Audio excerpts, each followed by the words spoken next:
주님의 복음을 증거하는 그 동기부여가 되는 이유 중에 가장 큰 것 중에 하나는 바로 주님께서 다시 오신다라는 겁니다.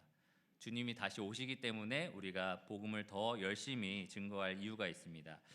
우리는 누가복음 17장을 통해서 계속해서 주님이 다시 오시는 그 인자의 날에 대해 살펴보고 있습니다. 지난 시간에는 저희가 인자의 날은 어느 때인가? 라는 질문에 답을 찾았는데 인자의 날은 바로 예수님께서 이 땅에 다시 오셔서 약 1000년 동안 유대인을 중심으로 하나님의 나라를 세우고 다스리는 때를 가리켰습니다. 그것이 바로 인자의 날이었습니다. 여러분은 이 인자에 대한 날 그 말씀을 들으시면서 이상하다. 인자의 날은 유대인들이 그 나라 회복을 위해서 기다리는 날이지만 교회가 기다리는 날은 인자의 날이 아니지 않나? 라는 생각을 해보셨습니까? 교회는 휴거를 기다리고 있지 않나? 유대인들은 예수님이 이 땅에 오시는 걸 기다리지만 우리 교회는 예수님이 공중에 임하시는 재림을 기다리고 있지 않나? 라는 생각을 하셨을지도 모릅니다. 혹시 그 생각을 하셨다면 여러분 말씀을 지난주에 정말 잘 들으신 겁니다. 맞습니다. 저희는 공중에 임하시는 주님을 기다리고 있고 예수님은 지금 이 땅에 임하시는 유대인들에게 그 말씀을 하고 계시는 중입니다. 하지만 유대인이 기다리는 예수님의 지상 재림이나 이 교회가 기다리는 예수님의 공중 재림이나 똑같은 것이 하나 있습니다. 무엇이냐면 하나님의 백성이 예수님의 다시 오심을 기다린다라는 점에서 같습니다. 또한 주님께서 이 땅에 오시든 공중에 임하시든 오시는 모습이 그 특징이 매우 유사합니다. 그래서 우리가 그 인자의 날에 대해서 교훈을 충분히 얻을 수가 있습니다. 그 모습이 굉장히 유사하기 때문에 사람들은 재림을 기다리든 휴거를 기다리든 양극단으로 빠져서 그날을 기다리는 경우가 많습니다. 예를 들어서 어떤 사람은 날짜를 정해놓고 휴거를 기다립니다. 어떤 날짜에 분명히 예수님이 오신다라고 믿습니다. 또 어떤 사람들은 자기가 이미 이 땅에 임한 재림 예수다라고 말하는 사람들이 있습니다. 한국의 재림 예수가 몇 명인지 혹시 아십니까? 50명 정도 있습니다. 누가 진짜 재림 예수인지 모르겠죠. 굉장히 많습니다. 그렇게 믿는 사람들이 있고요. 또 세상이 어떻게 돌아가는지 잘 살펴보고 뉴스를 보고 별자리를 확인하면서 예수님이 언제 공중에 임하시느냐, 또 예수님이 언제 이 땅에 임하시느냐 날짜 계산한 사람들도 있습니다. 하지만 대부분의 사람들은 주님이 휴거로 오시든지 이 땅에 임하시든지 큰 관심이 없습니다. 마치 그날이 오지 않을 것처럼 살아갑니다. 이 세상 사람들은 어떨까요? 예수님을 기다리지 않는 세상 사람들은 어떨까요? 그들은 이 지구에 운석이 떨어질 수는 있다라고 믿는데요. 예수님이 오실 거다라고는 전혀 생각하지 않습니다. 여러분들은 어떻게 반응하고 계십니까? 이 주 오심에 대해서 혹시 지나친 관심을 가지시거나 아니면 지나친 무관심을 보이고 살지는 않으십니까? 예수님께서는 이 제자들이 인자의 날에 대해서 제대로 알기를 원하셨습니다. 그날이 과연 어떻게 나타나는지 분명히 알기를 원하셨습니다. 그래서 그에 따른 올바른 반응으로 살기를 기대하셨습니다. 마찬가지로 예수님은 오늘날의 교회, 우리들에게 주 오심을 제대로 알기를 원하십니다. 주 오심이 어떻게 나타날 것인지를 분명히 알기 원하십니다. 그리고 그에 따라 바른 삶을 살기를 기대하고 계십니다. 그래서 여러분들은 오늘 설교에 귀를 기울이시고 과연 주님이 우리가 어떠한 자세로 어떠한 삶으로 그날을 기다릴 것인지 그것을 원하고 계신지 잘 들어보시기를 바랍니다. 오늘의 설교 제목은 인자의 날은 어떻게 나타나는가 이고요. 본문 말씀은 누가복음 17장 23절에서 30절까지입니다. 본문을 찾으신 줄 알고 제가 22절부터 읽도록 하겠습니다. 또 제자들에게 이르시되 때가 이르리니 너희가 인자의 날 하루를 보고자 하되 보지 못하리라. 사람이 너희에게 말하되 보라 저기 있다 보라 여기 있다 하리라. 그러나 너희는 가지도 말고 따르지도 말라. 번개가 하늘 아래 이쪽에서 번쩍이어 하늘 아래 저쪽까지 비침같이 인자도 자기 날에 그러하리라. 그러나 그가 먼저 많은 고난을 받으며 이 세대에게 버림받 되어야 할지니라. 노아의 때에 된 것 같이 인자의 때에도 그러하리라. 노아가 방주에 들어가던 날까지 사람들이 먹고 마시고 장가들고 시집가더니 홍수가 나서 그들을 다 멸망시켰으며, 또 롯의 때와 같으리니 사람들이 먹고 마시고 사고 팔고 심고 집을 짓더니 롯이 소돔에서 나가던 날에 하늘로부터 불과 유황이 비오듯 하여 그들을 멸망시켰느니라. 인자가 나타난 날에도 이러하리라. 이 오늘 본문 말씀에서 예수님은 내가 인자의 날에 이렇게 나타날 것이다 라고 분명하게 말씀하셨습니다. 24절을 보시면 무엇 같이 임할 것이다 라고 말씀하셨습니다. 무엇인지 혹시 아시겠습니까? 네, 번개같이 임할 것이다 라고 말씀하셨습니다. 번개같이 온다라는 것은 무슨 뜻일까요? 네, 여러 가지 생각들이 드시죠? 예수님이 번개라고 하면서 뭐라고 하셨는지 조금 더 살펴보겠습니다. 예수님은 번개가 하늘 아래 이쪽에서 번쩍여서 저쪽까지 비춤같이 오신다라고 말씀하셨습니다. 여기서 우리는 번개의 특징 두 가지를 통해서 인자의 날의 특징을 알 수 있는데요. 첫째로 여러분들이 조금 속삭였던 것 같은데 번개의 특징은 바로 빠르다라는 겁니다. 굉장히 빠르다는 겁니다. 그래서 인자의 날도 그렇게 속히 임할 것이다. 그것이 첫 번째 특징입니다.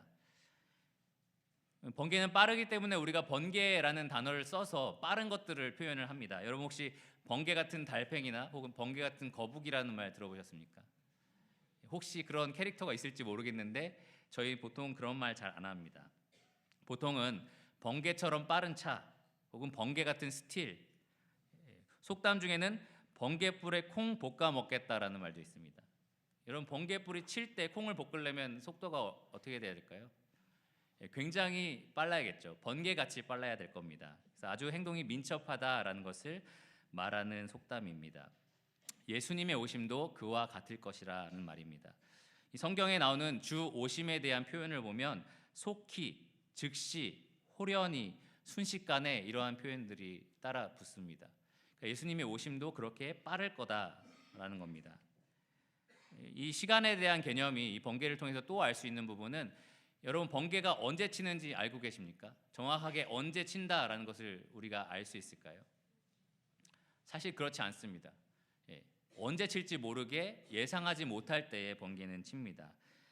예수님의 오심도 그와 같을 거라는 것입니다. 속히 임할 뿐만 아니라 갑자기 예상하지 못할 때에, 알지 못할 때에 올 것입니다. 예수님은 직접 말씀하시기를 생각하지 않은 때에 인자가 오리라 이렇게 말씀하셨습니다. 인자의 날은 번개처럼 속히 그리고 갑자기 나타나게 될 것입니다. 휴거의 때도 마찬가지입니다. 휴거에 대해서 잠자는 듯하게 우리가 있을 때에 호련히라는 표현들이 나타납니다.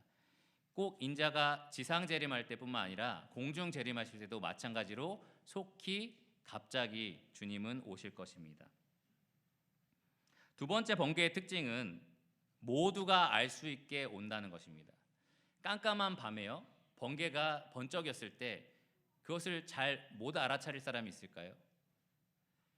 특별히 예수님이 이 말씀을 하시던 시대는 전기불도 없었고요, 등불도 없는 그러한 어떤 밝은 빛이 많이 없었던 그러한 시대입니다. 깜깜한 밤이면 정말 아무것도 안 보이는 그런 칠흑 같은 어둠일 텐데요, 번개가 이쪽 아래에서 칠 때 저쪽 하늘까지 번쩍거리면 모든 사람이 그것을 알아차릴 수 있을 것입니다.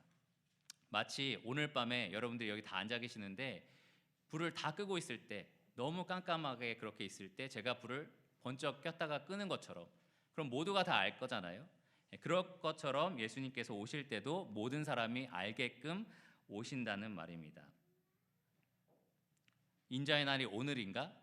혹시 어제 오셨나? 내일 오실 건가? 이러한 추측들을 남기지 않는다는 겁니다. 모든 사람이 그날이 왔다면 다 알아차릴 수 있을 거라는 겁니다. 예수님은 누가복음 21장에서 인자가 올 때 이런 징조가 있을 거다라고 말씀하셨는데요, 해와 달과 별의 징조가 있을 거다라고 말씀하셨습니다. 사람들이 몰라 볼 수가 없겠죠. 또 바다와 파도의 성난 소리가 있을 거라고 말씀하셨고요. 사람들이 혼란스러워하고 두려워하며 기절할 것이라고 말씀했습니다. 사람들이 다 그것을 알아차리기 때문에 그렇습니다. 또한 하늘의 권능들이 흔들리고 큰 능력과 큰 영광으로 인자가 구름을 타고 오시는 것을 사람들이 볼 것이다 라고 말씀하셨습니다. 모두가 다 눈으로 목격하게 인자는 이 땅에 임하실 것입니다. 이 부분이 교회가 기다리고 있는 공중 재림과 조금의 차이를 갖고 있는 부분인데요. 예수님이 이 땅에 오실 때는 모든 세상에 있는 사람들이 그분의 오심을 알아차립니다. 볼 수 있게 임하실 겁니다. 그러나 공중에 교회를 불러 일으키기 위해서, 휴거하기 위해서 예수님이 공중에 오실 때는 모든 세상 사람들이 다 알지는 않습니다.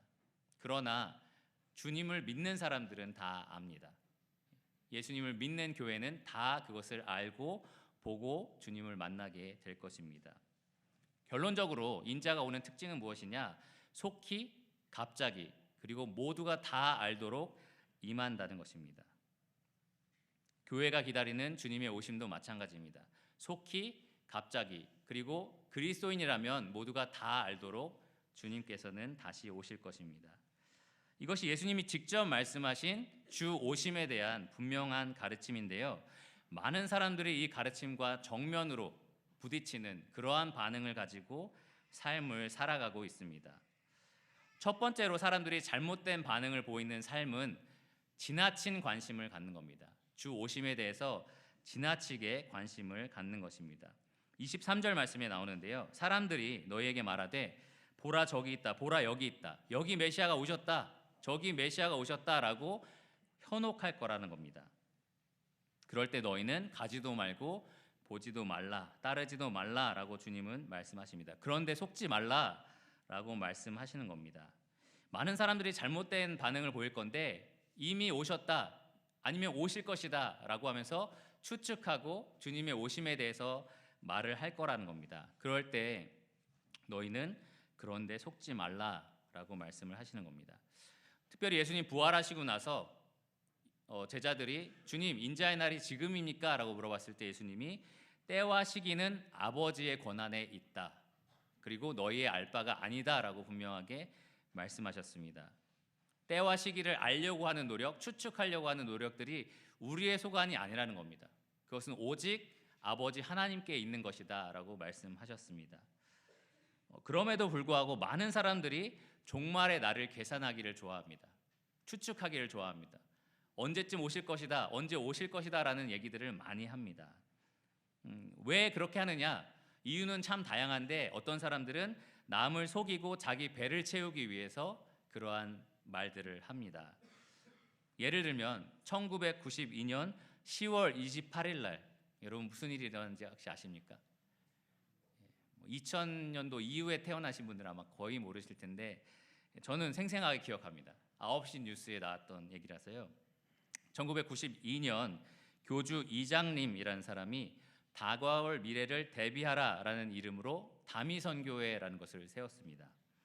약 8,000명이 넘는 신도들에게 92년 10월 28일 휴거가 있을 것이다, 예수님이 공중으로 재림하실 것이다 라고 해서 모든 성도들이 흰 옷을 입고 방방 뛰면서 춤을 추고 예수님의 오심을 기다렸던 그러한 사건이 있었습니다.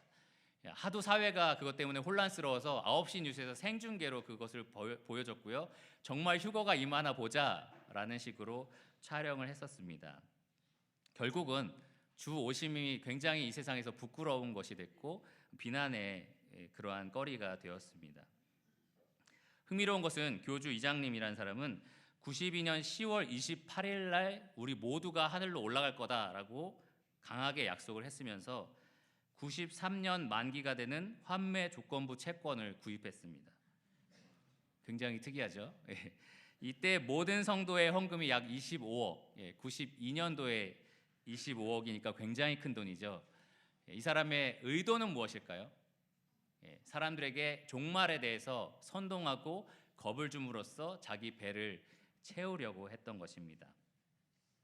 또 아까 말씀드린 것처럼 이미 이 땅에 예수님이 재림하셨다라고 가르치는 교회도 굉장히 많습니다. 그 교주를 추종하는 사람들은 여기 재림 예수가 있다라고 우리에게 선포합니다. 여러분 혹시 이메일로 계속 그런 내용들을 받지 않으십니까? 편지로 혹시 계속 받으시지 않으십니까? 저희 교회도 종종 오는데 이분이 정말 재림 예수입니다라는 식으로 우리에게 선동을 합니다. 유명한 재림 예수 중에 한 사람은 하나님의 교회의 그 교주인 안상홍이라는 사람입니다. 이 사람은 국내와 해외를 합쳐서 약 250만 명의 신도를 거느리고 있습니다. 250만 명의 추종자들이 이 안상홍이 재림 예수다, 여기에 와라라고 우리에게 말하고 있는 것입니다. 실제로 유튜브를 검색해 보시면 안상홍 님이 재림 예수인 이유라는 영상도 돌고 있습니다. 여러분 안상홍이 왔다라는 거 다 알고 계셨습니까? 그 사람이 정말 재림 예수라면 세상이 모두 알도록 임할 것인데 여러분 혹시 알고 있었습니까? 전혀 몰랐죠. 250만 명의 추종자들에게 미안하지만 그는 이미 1985년에 죽어서 경상남도 공동묘지에 묻혀 있습니다. 아마 아무도 몰랐을 건데 우리는 이 사람은 자기가 재림 예수다라고 주장을 하는 겁니다. 또 한 사람 유명한 재림 예수가 있는데요. 신천지 교주인 이만희라는 사람입니다. 2016년 그를 재림 예수다라고 신봉하는 사람이 16만 1691명 정도로 집계되었습니다. 이 신천지에서는 14만 4천 명만 구원받을 수 있다고 하는데요. 약 2만 명은 이 사람을 추종하지만 구원받지 못하게 될 것 같습니다. 어쨌든 1984년 3월 14일에 예수께서 이만희 교주의 몸에 들어가셔서 재림하셨다라고 신천지는 가르칩니다. 보라, 여기에 재림 예수가 있다라고 말하는 것입니다. 근데 재림 예수가 탈세나 사기나 어떤 여성의 문제나 여러 가지 문제로 지금 교회뿐만 아니라 온 세상을 떠들썩하게 만들고 있습니다. 그러한 부도덕한 면들이 재림 예수가 아니다라는 것을 분명히 보여주는 것은 둘째치고요. 만약에 그가 재림 예수라면 1000년 동안 이 땅을 지금 다스리고 있는 상태일 텐데 2984년까지 그가 살 수 있을지 저희가 잘 알 수 없습니다. 정말 수많은 사람들이 이와 같이 다른 사람들을 속여서 내가 온 예수님이다, 내가 이 땅에 이미 임한 예수님이다라고 속이든지 곧 휴거가 있을 것이다 라는 말로 속여서 자기 배를 채우려고 합니다. 사람들을 겁나게 하고 두렵게 만들어서 돈을 갈취하고 자기의 배를 채우는 것입니다. 이런 더러운 이유들이 아닐지라도 많은 사람들, 특별히 예수님의 오심을 기다리는 순수한 사람들 중에서도 인자의 날을 추측하고 알아맞추기 위해서 노력하는 사람이 굉장히 많습니다. 특별히 휴거를 기다리고 있는 우리 교회도, 이 교회 사람들도 인자의 날보다 7년 앞당긴 게 휴거잖아요. 그러니까 인자의 날에 대한 계산을 하면서 휴거도 얼마나 더 가깝겠냐라는 식으로 날짜 계산을 합니다. 마태복음 24장에는 주 오심에 대한 징조가 기록되어 있는데 그런 말씀들을 인용하면서 이날이 인자의 날이라면 휴거는 얼마나 더 가까운 거냐라는 식으로 계산을 시작하는 겁니다. 예수님은 내가 올 때에 나라가 나라를 대적하여 일어나겠다라고 말씀하셨습니다. 그러니까 날짜 계산하기 좋아하는 사람은 지금 이 시대에 전쟁이 얼마나 많으냐, 내전이 얼만큼 많이 일어났느냐라는 이야기를 하면서 그러니까 예수님은 곧 오신다라는 말을 합니다. 근데 여러분, 인류의 역사상 전쟁이 없었던 때가 있었나요? 지금보다 전쟁이 더 많았던 때는 없었나요? 그것으로 계산해서 우리가 주 오심을 말하는 것은 문제가 있습니다. 또 어떤 사람은 예수님이 이렇게 말씀하신 것, 곳곳에 기근과 지진이 있으리라, 이 말씀을 생각하면서 지진을 분석합니다. 100년 전의 지진 횟수와 지금의 지진 횟수를 분석하면서 지금 이만큼 늘었으니 주 오심이 가까이 왔다라고 이야기를 합니다. 근데 혹시 100년 전보다 우리가 지진을 집계할 수 있는 기술이 늘어난 건 아닐까요? 100년 전에 청주에 지진이 났을 때 우린 몰랐지만 이 100년 후인 지금은 우리가 바로바로 알아챌 수 있는 건 아닐까요? 그런 것들로 우리가 주 오심을 계산할 수는 없습니다. 여러분의 익숙한 것 중에 하나는 베리칩이라는 애가 있습니다. 이 베리칩이 개발되면 사람 손등이나 이마에 삽입하게 되는데 이 사람을 식별하는 그러한 칩이다라고 말을 합니다. 근데 이것이 곧 666이다, 이러한 얘기가 있습니다. 제가 미국에 있을 때 지금 벌써 지났는데 2000 몇 년도부터는 미국의 이것들이 모든 사람에게 심겨질 것이다. 이러한 흉흉한 소문도 돌고 했었습니다. 그러니 주 오심은 얼마나 가까웠겠냐 이런 말들을 하는 겁니다. 근데 이것은 굉장히 큰 신학적인 문제가 발생하는데요. 만약에 제가 집에서 푹 자고 있을 때, 정말 세상 모르게 자고 있을 때 누군가가 내 손등에 칩을 심었다고 한번 생각해 보십시오. 저는 믿음으로 말미암아 구원을 분명히 얻었는데 그 순간 저의 구원이 사라질까요? 어떻게 생각하십니까? 그러한 신학적인 큰 문제, 이 구원에 대한 문제까지 이러한 종말론들이 흔들어 버리는 것입니다. 그래서 이렇게 어떠한 징조, 세상이 돌아가는 것들을 통해서 주 오심을 위협하는 그러한 노력들이 있습니다. 또 마지막으로는 제3성전에 대한 이야기가 있는데요. 예수님이 이 땅에 다시 임하시면 성전이 재건되고 제사가 다시 시행된다라고 믿습니다. 그래서 아직 예루살렘에 파손된 성전이 있으니 솔로몬과 스룹바벨에 이어서 세 번째로 짓는 성전이 재건돼야 한다라고 말을 하는 겁니다. 근데 이 파손되어 있는 그 지역에 새로 성전을 지을 재료들을 이미 다 구비해 놨다는 거예요. 그래서 오늘이라도 정치적인 문제가 끝나면 바로 성전을 지을 수 있는 준비가 다 되어 있다는 겁니다. 그리고 레위인만 제사를 지낼 수 있는데 DNA를 조사해서 레위인이 누군지를 이미 다 파악을 해놓고 이 로테이션까지 이미 다 정해놨다. 그러한 소문들이 있습니다. 한국에서는 그러한 제목으로 다큐멘터리 영화가 돌기도 했었습니다. 물론 이스라엘이 주님께 회개하는 것, 성전이 다시 복구되는 것, 이러한 것들은 다 좋은 일입니다. 기쁜 일입니다. 하지만 그러한 것들을 통해서 그러니 휴거는 얼마나 더 가깝겠느냐, 그러니 언제 주님이 오실지 우리가 계산할 수 있지 않겠느냐, 성전이 오늘이라도 지어진다면 당장 몇 달 혹은 몇 년 안에는 분명히 주님이 오시지 않겠느냐, 그러한 노력들을 사람들이 하는 것입니다. 정말 순수하게 주님을 기다리는 사람 중에서도 이러한 노력들을 하는 사람들이 있습니다. 근데 오늘 예수님이 하신 말씀은 나는 속히 갑자기 임할 것이다 라는 말씀이었습니다. 그날과 그때는 너희에게 속한 것이 아니다. 우리 아버지에게 속한 것이다. 그러니까 우리가 그것을 추측할 권한이 없습니다. 주님은 도적같이 임하실 것이고 우리가 알지 못할 때에, 생각하지 않은 때에 분명히 오실 것입니다. 그래서 세상 돌아가는 것에 관심을 갖는 것은 좋지만 프리메이슨이나 일루미나티나 이런 것들을 집착해서 지나치게 관심을 갖는 것은 문제가 있습니다. 우리는 모르는 거고요. 우리의 알 바도 아니고 감추인 것은 우리 여호와 하나님께 속한 것이다라는 것을 분명히 잊지 말아야 합니다.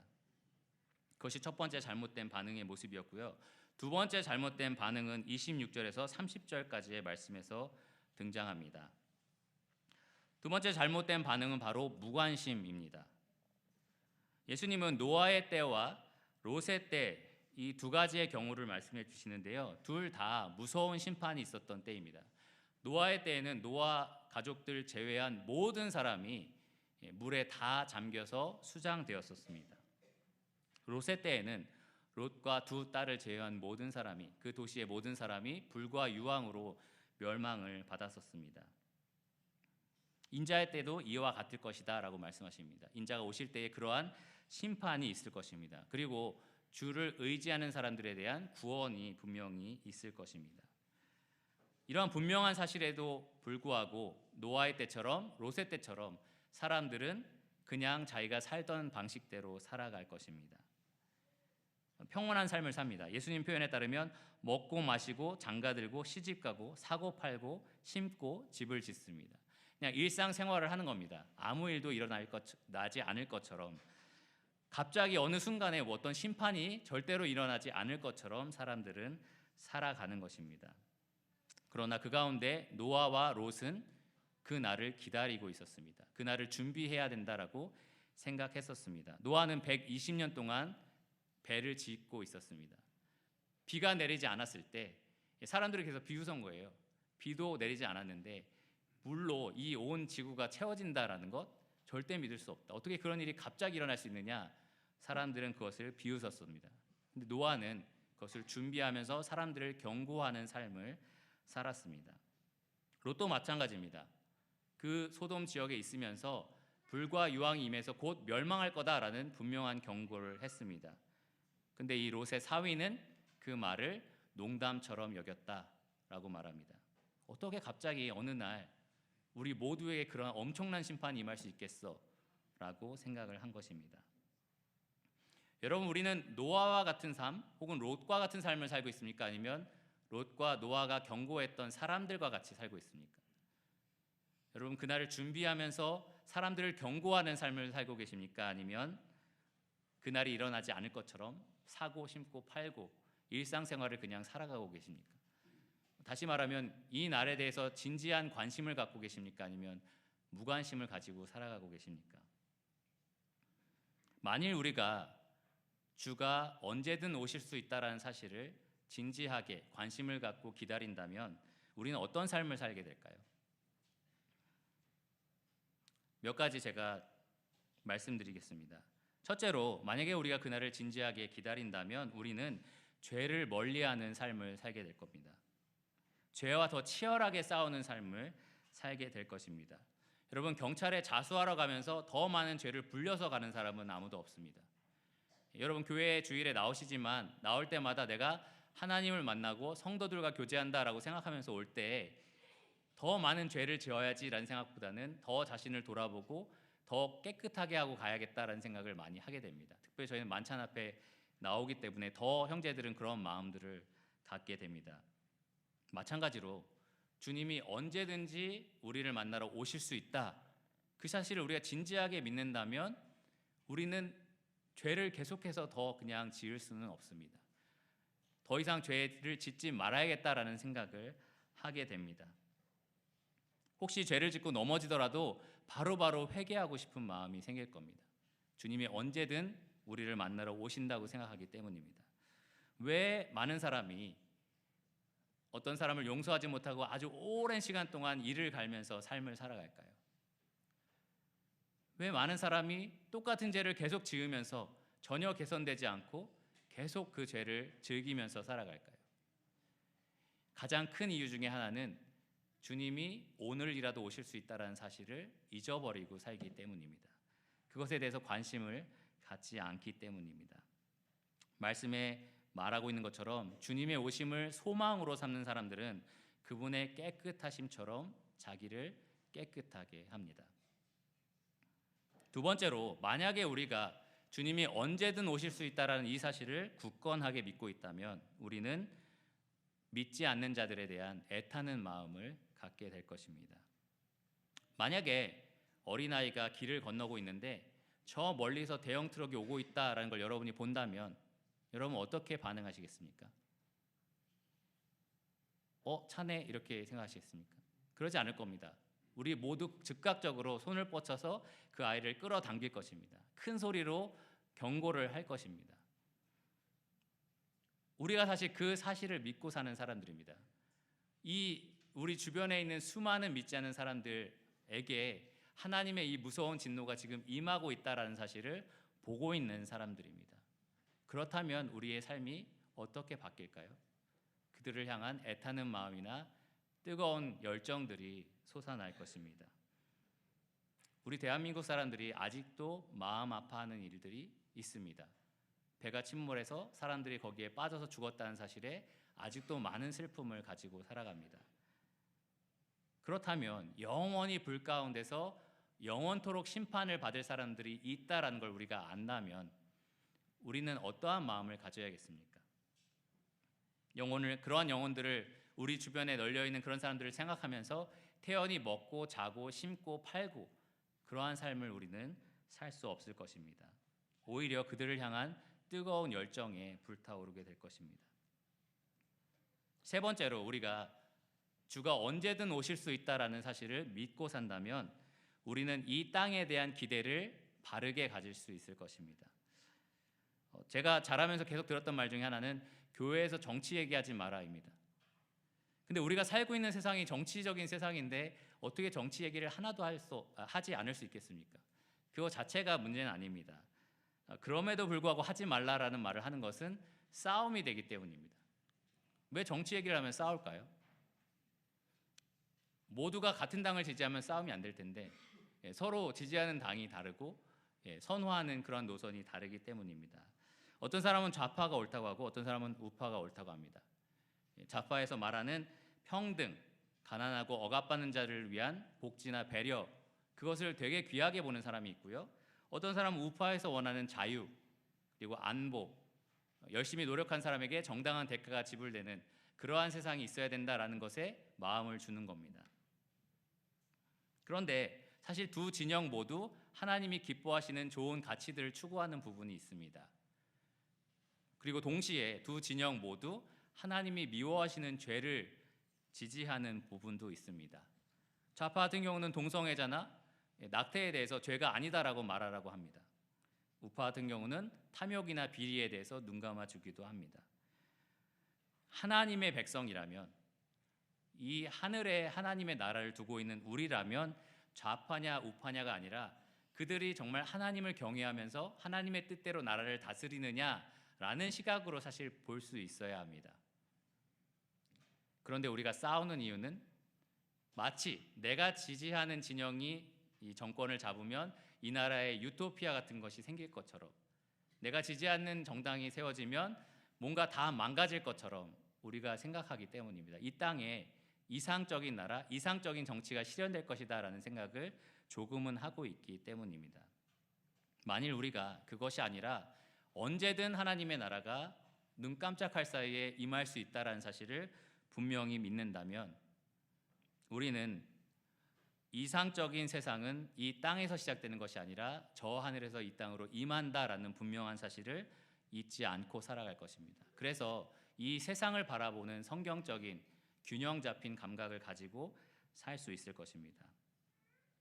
이 땅에 본향을 두는 것이 아니라 하늘에 본향을 둔 사람들이 될 것입니다. 네 번째로, 우리가 언제든 주님이 오신다라는 것을 품고 산다면 우리는 서로서로에게 사랑과 선행을 격려하며 살아갈 것입니다. 여러분, 고등학교 학생 여러분 자녀들이 스마트폰 게임에 중독돼 있다라고 하면 어떻게 말씀하시겠습니까? 지금 이렇게 하는 게 즐겁겠지만 3년 뒤를 생각해봐, 혹은 2년 뒤를 생각해봐 라는 얘기를 하지 않으시겠습니까? 너 나중에 수능 볼 때, 대학 들어갈 때, 혹은 취업할 때 너 어떻게 할래? 언젠가 네가 이렇게 살아왔던 세월에 대해서 책임져야 될 시점이 분명히 올 건데 너 어떻게 지금 이렇게 살고 있니? 라는 말들을 부모로서 아마 하실 것입니다. 사실 우리가 마찬가지입니다. 언제든 주님의 결산의 날이 올 수 있는 것을 기다리고 있는 삶을 살고 있습니다. 이 날을 분명하게 우리가 알고 있고 생각하고 있다면 성도에게 서로서로 우리가 그런 말들을 해줘야 되는 겁니다. 이렇게 살면 어떻습니까? 이렇게 살면 어떻게 하세요? 지금 왜 이 땅이 전부인 것처럼 살고 계십니까? 더 서로 사랑해야 되지 않겠습니까? 우리가 더 주님의 영광을 위해서, 주님을 기쁘시게 하기 위해서 선행을 베풀며 살아야 되지 않겠습니까? 서로서로 그렇게 권하는 삶을 살게 될 것입니다.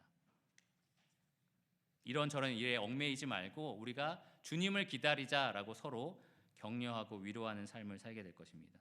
마지막 다섯 번째로, 언제 주님이 임하실지 모른다라는 생각을 우리가 분명히 갖는다면 진정한 위로와 소망을 주고받게 될 것입니다. 모세는 인생의 연수가 70이요 강건하면 80이라고 말씀하셨는데, 저희 아버지 나이를 좀 계산해 보니까 얼마 안 남으셨네라는 생각이 좀 들더라고요. 그래서 좀 철컥 내려앉는 마음도 좀 들었는데요.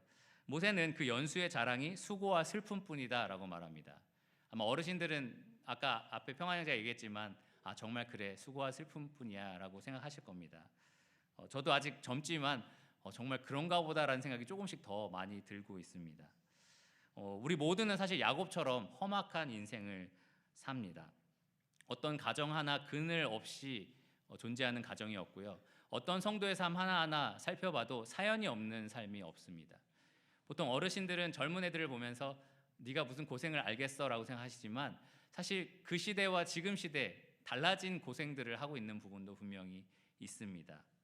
또 우리가 그 삶을 들여다보지 않으면 이 사람이 얼마나 험악한 삶을 살았는지 우리가 다 알 수는 없습니다. 만일 이 땅이 전부라면, 우리가 눈에 보는 이것이 다 전부라면 우리가 무슨 위로와 격려를 서로서로 주고받을 수 있겠습니까? 왜 우리가 참고 견뎌야 되고, 왜 악을 선으로 갚아야 되고, 왜 하나님을 위해서 살아야 되고, 하나님께 제물과 우리 삶을 드려야 되고, 왜 그분의 영광을 구하면서 우리가 살아야 될까요? 만일 이 땅이 전부라면 말입니다. 이 땅에서 우리가 흘린 모든 눈물들을 닦아줄 그분이 없다면 우리가 어디서 위로와 격려를 찾을 수 있겠습니까? 하지만 주님이 언제든 오셔서 우리를 위로하실 것이기 때문에 우리는 서로에게 진정한 소망을 전달해 줄 수 있습니다. 혹시 사랑하는 사람이 죽었습니까? 그러면 주님께서 그 무덤 속에 잠자는 자 이름을 부르실 날이 곧 올 것입니다. 그것이 진정한 위로가 됩니다. 혹시 가난하게 살고 계십니까? 하나님이 천국이 너희 것이다 라고 말씀을 하십니다. 애통하고 계십니까? 그에게 복이 있다, 그들이 위로를 받을 것이다 라고 예수님이 말씀하셨습니다. 의에 줄이고 목마른 자 배부르게 하신다고 하셨고요, 긍휼을 베푸는 자 내가 긍휼을 너희에게 베풀 것이다 라고 말씀하셨습니다. 의를 위해서 박해를 받는 자는 내가 천국을 너희에게 주겠다 라고 말씀하셨습니다. 오실 예수님이 계시기 때문에 수고와 슬픔이 가득한 이 세상에 우리에게 진정한 위로와 소망이 있는 것입니다. 저는 지금까지 주님의 오심을 우리가 진지하게 기다린다면 어떠한 삶을 살게 될 것인지 말씀드렸습니다. 죄를 멀리할 거고요, 구도자를 불쌍히 여기는 삶을 살 거고, 또 이 땅에 대한 바른 기대를 가지고 살 것이고, 사랑과 선행을 우리가 서로 격려할 것이고, 마지막으로 진정한 위로를 주고 받을 것입니다. 사실 이 외에도 굉장히 많습니다. 사실 하나씩 다 적어보려고 했는데요, 끝이 없을 것 같더라고요. 우리가 주님을 사모한다면, 그 오심을 기다린다면 우리 마음속에 주님에 대한 사랑이 더 커질 겁니다. 그리고 죄에 대한 유혹이 더 쉽게 이겨낼 수 있게 될 것입니다. 모이기에 더 힘쓸 거고요, 주 오심을 기다린다면. 그리고 그리스도의 은혜와 그를 아는 지식에서 더 잘하고자 하는 동기가 우리 안에서 생길 것입니다. 이 세상 사람들이 우리를 보면서 너네는 과연 무엇을 기다리기 때문에 그런 소망을 갖고 살 수 있냐라고 묻게 될 것입니다. 우리가 세상에 따라서 흔들리고 변화되는 것이 아니라 오히려 우리가 있는 곳에 그 세상을 변화시키는 사람들이 될 것입니다. C.S. 루이스는 이런 말을 했습니다. 우리가 이 세상을 변화시킬, 바꿀 힘을 잃어버린 것은 천국에 대한 소망을 잃어버렸기 때문이다. 그 말이 사실인 것 같습니다. 주 오심에 무관심하다면 우리는 그러한 삶을 살 수밖에 없습니다. 지금까지 말씀드린 아름다운 삶이었죠. 주 오심을 기다리는 삶을 정반대로 거꾸로 뒤집어 보겠습니다. 어떤 삶이 될까요? 죄와 싸울 힘이 없을 겁니다. 왜 죄와 싸워야 되는지 잘 모르겠죠. 구령의 열정이 식을 겁니다. 믿지 않는 사람에 대해서 그렇게 애타는 마음이 생기지 않을 겁니다. 이 땅에 대해서 왜곡된 기대를 가지고 살 겁니다. 이 땅이 전부인 것처럼 사랑과 선행을 서로 격려하는 일에 별로 큰 관심을 두지 않을 겁니다. 진정한 위로가 아니라 이 세상이 줄 수 있는 여러 가지 헛된 위로들을 서로 주고받게 될 것입니다. 세상의 유혹에 더 쉽게 넘어질 거고, 형식적으로 모이게 될 거고, 세상 사람들 우리를 바라볼 때 저 하늘에 본향이 있는 사람인지 아니면 우리랑 똑같이 여기에 본향을 두고 사는 사람인지 잘 알아차리지 못하는 삶을 살 겁니다. 결국 우리는 입술로는 주 오심을 기다립니다, 언제든지 주님은 오실 수 있습니다 라고 말은 하지만 실제로 삶에서는 주 오심에 철저하게 무관심한 그러한 삶을 살게 될 것입니다. 한마디로 말하면 무관심이 우리를 종교적인 형식주의로 만들어내는 것입니다. 청교도 설교자 제임스 알렉산더라는 사람은 이러한 말을 했습니다. 무관심은 이단이다. 그리고 무관심은 교회를 세속시킨다. 주 오심에 대한 무관심이 우리를 그렇게 만들 수 있습니다. 제가 어렸을 때 저희 아버지가 어머니랑 잠시 저희를 두고 어디를 가신 적이 있었습니다. 한동안 오래 그렇게 하실 거기 때문에 할머니, 할아버지가 저랑 같이 살았는데요. 그때 컵라면을 먹으면 그냥 바닥에 버리고 막 쓰레기를 옆에 쌓아두고 그러한 삶을 좀 살았었습니다, 한동안. 왜 그랬을까요? 부모님이 무섭지 않아서일까요? 그렇진 않습니다. 제 마음속에는 적어도 이때까지는 절대 오실 리 없다라고 믿었기 때문입니다. 사실 어머니 아버지는 언제든지 오고 싶으면 오실 수 있었지만 제 마음속에서는 절대로 오늘은 오시지 않는다, 절대로 일주일 안에 오시지 않는다라는 강한 믿음이 있었습니다. 저는 그런 사람일까요? 저는 그렇게 살아가는 사람이었을까요? 그런 사람이었을 뿐이었을까요? 그렇진 않습니다. 조금 더 어렸을 때는 부모님이 수요 집회에 오실 때, 금요 집회에 오실 때 저랑 정연이를 이 집에 두고 이 교회를 오신 적이 있습니다. 그 당시에 차가 없었기 때문에 집에서 여기까지 걸어 다녔는데요. 그래서 너무 어린 아이들은 집에 두고 다녔습니다. 그때는 제가 좀 달랐습니다. 동생이랑 이제 30분 후면 부모님 오실 것 같은데 집을 깨끗하게 청소해 놓자. 부모님이 아직 다 하지 않은 설거지라든지 어떤 빨래 개는 거라든지 여기 다 남겨두셨는데 우리가 다 해놓으면 엄마 아빠가 얼마나 기뻐하시겠냐라는 얘기를 서로 했었습니다. 그래서 너무 기쁜 거예요. 부모님 오셔서 그게 다 돼 있으면 얼마나 대견스러워하실까, 칭찬하실까라는 게 너무 기대된 거죠. 그래서 제발 이 일이 다 끝나기 전에 안 오셨으면 좋겠다, 다 마치고 오시면 얼마나 더 기뻐하실까, 이런 생각을 했었습니다. 둘 다 똑같은 아들 조정의였는데 무엇이 달랐을까요? 왜 한 사람은 쓰레기를 그냥 버리고 사는 사람이고 그냥 막무가내로 그렇게 나태하게 사는 사람이고 어떤 한 사람은 이렇게 기대감을 가지고 생생하게 살 수 있을까요? 저의 생각의 차이입니다. 나태한 삶을 살 때는 절대 안 오신다라는 믿음이 있었고, 부모님을 기다리고 기쁘시게 하고 싶다라는 생각할 때는 곧 오신다라는 것을 분명히 믿었기 때문입니다. 여러분은 어떤 삶을 살고 계십니까? 절대 안 오신다라는 믿음을 가지고 계십니까? 아니면 곧 오신다라는 믿음을 가지고 살고 계십니까? 예수님은 오늘 본문에서 분명히 말씀하십니다. 내가 곧, 속히, 갑자기, 그리고 모두가 알도록 임할 것이다. 그러니 우리는 두 가지 극단에서 벗어나야 합니다. 그 날을 알기 위해서 지나친 관심을 갖고 날짜를 계산하고 추측하고 세상 돌아가는 것을 계산하면서 이때쯤 오실 것이다 라는 생각들을 버려야 합니다. 재림의 수가 여기 있다 저기 있다라는 생각들을 버려야 합니다. 주님은 우리가 해야 할 일과 하지 말아야 할 일을 분명히 구분해서 말씀하셨습니다. 때와 시기에 대해서 너희 알 바가 아니다. 그러나 땅끝까지 이르러 내 증인이 되라. 하지 말아야 할 일은 그날을 추측해서 알아내려고 하는 일이고 지나치게 관심을 갖는 것이고, 해야 할 일은 주님의 증인이 되는 일입니다. 우리는 또한 무관심에서 멀어지기 위해서 노력해야 합니다.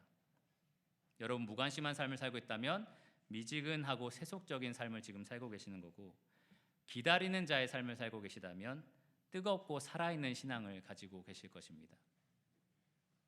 아까 제 얘기를 했는데요. 여러분은 하나님 아버지가 여러분을 만나러 오실 때 어떤 자녀로 발견되기를 원하십니까?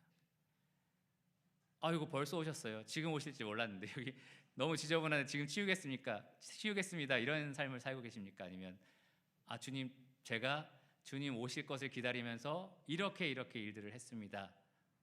그런 자녀로 발견되기를 원하십니까? 우리 주님은 어떤 자녀를 만날 때 뿌듯하게 여기시고 잘했다 칭찬하면서 이렇게 대견스러워 하실까요? 아마도 그날을 기다리고 성실하게 살았던 사람들을 기뻐하실 것입니다. 사실 우리는 우리를 때리려고 오는 심판자를 기다리는 것이 아니라 우리를 사랑으로 맞이하려는 아버지, 그리고 우리를 사랑으로 맞이하려는 신랑을 기다리고 있는 중입니다. 그래서 주 오심을 진실로 기다리는 우리로 모두 주님을 맞이하는 그날이 어서 오기를 간절히 기도합니다. 기도하고 말씀을 마치겠습니다.